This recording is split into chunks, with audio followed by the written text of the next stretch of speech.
Загадувањето на животната средина ќе се третира како безбедносен ризик за државата и за истото ќе се дискутира на Советот за безбедност кај председателот Пендаровски. Состанокот ќе биде следниот месец, а оваа тема ќе дојде на ред откако екологисти и невладини тоа го побараат председателот. Тие денес околу 1 час беа на гости во вилата на Водно, лично да кажат што бараат и што очекуваат од него во борбата со загадувањето. И да се третира и класифицира како безбедносна закана, значи да се третира како прашање национална безбедност, тоа е едната наша клучна поинта и точка.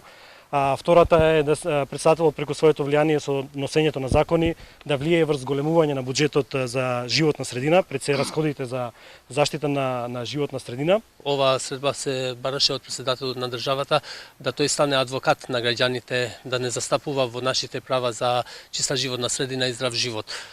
Исто така локално побаравме да не застапува по прашањето за прогласување на Шарпланина за национален парк пред да се сече сетата шума и пред да се сушат сите реки од хидромафијата. Ние ќе пристапиме кон граѓанска непослушност.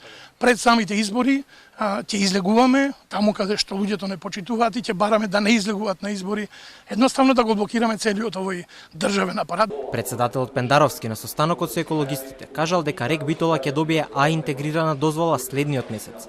Свесен дека неговата функција му носи ограничени ингеренции, тој сепак ќе се залага за поголем буџет за борба со загадувањето на животната средина и ги поддржал некои од идеите што ги слушнал. Председателот ќе ја застапува идејата за зголемување на државниот буџет за заштита на животната средина со цел да се приближи кон просекот на земјите членки на Европската унија. Ќе даде и поддршка за создавање на национален фонд за заштита на животната средина. Невладините организации, повеќе од 20 на број, пред 2 недели потпишаа писмо во кое побараа председателот на државата да се вклучи во решавање на загадувањето.